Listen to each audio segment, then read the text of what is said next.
Hey guys, it's Jim Bales at Motorhome Rehab Ranch, and today we're going to be talking about air regulators. Now, my guess is that yours will not look like this. All right, this is a fixed regulator.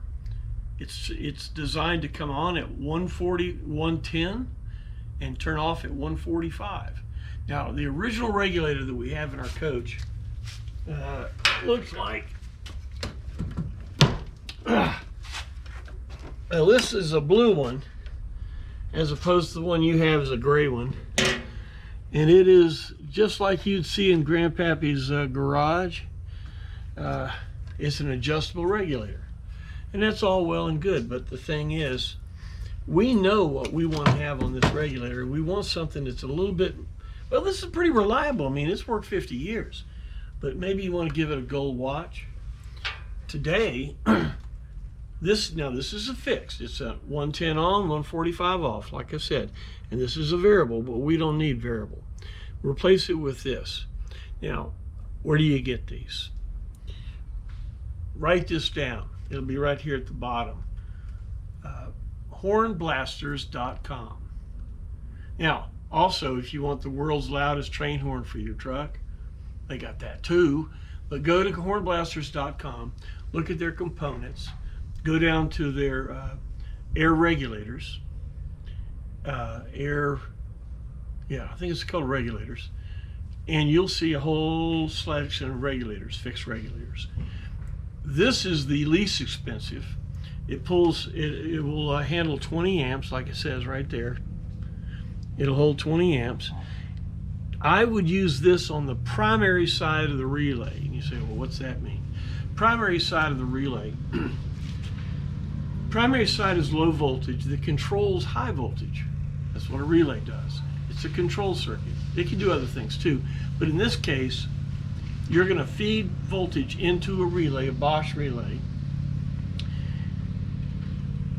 And then this is going to be in line. That when the pressure goes down, it will send voltage to the relay, and the relay will kick your compressor on. Now, some things in our original coach, this relay, not this one, in your original coach, this relay is on the output side. In other words, on the high current side. If you're just going to replace the regulator, look down their system, and you'll see one that's a 30 amps, a little bit bigger than this, a little current, more current. You're going to need that because in the Electrolevel 2 and in the power level system, these are actually on the secondary side, so it's high current, if you follow what I mean. That can all be rewired and all that, but if we want to stay to original, the 30 amp one that they have has got two wires coming out. See, this has two terminals, spade terminals, okay? If you look down their file, it's got something that looks very similar to this, has two wires coming out. That's, when you look at the specifications, it's a 30 amp.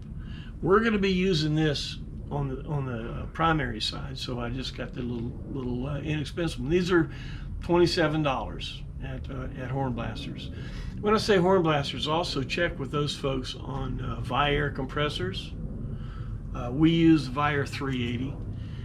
This thing here is got, we're just going to be calling it basically a jet engine. It's a 2-cylinder direct drive. Looks like it's bigger than a starter motor.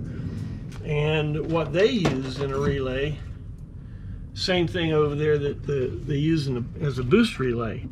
So that means that this thing could pull up to 300 amps because this is the control circuit for it. If you look down there, you'll see what we're talking about. You never know what you'll run into because it was the last owner's best idea. And boy, that's a big best idea. Obviously, he was an engineer. So you don't have to do this. But if you're going to use a regular compressor and all that, a regulator is a very, very important thing to get. If you have other questions, give me a call. That's what I do. Check out Viair, see what they have. If you have an Electrolevel 2, nothing, you're done.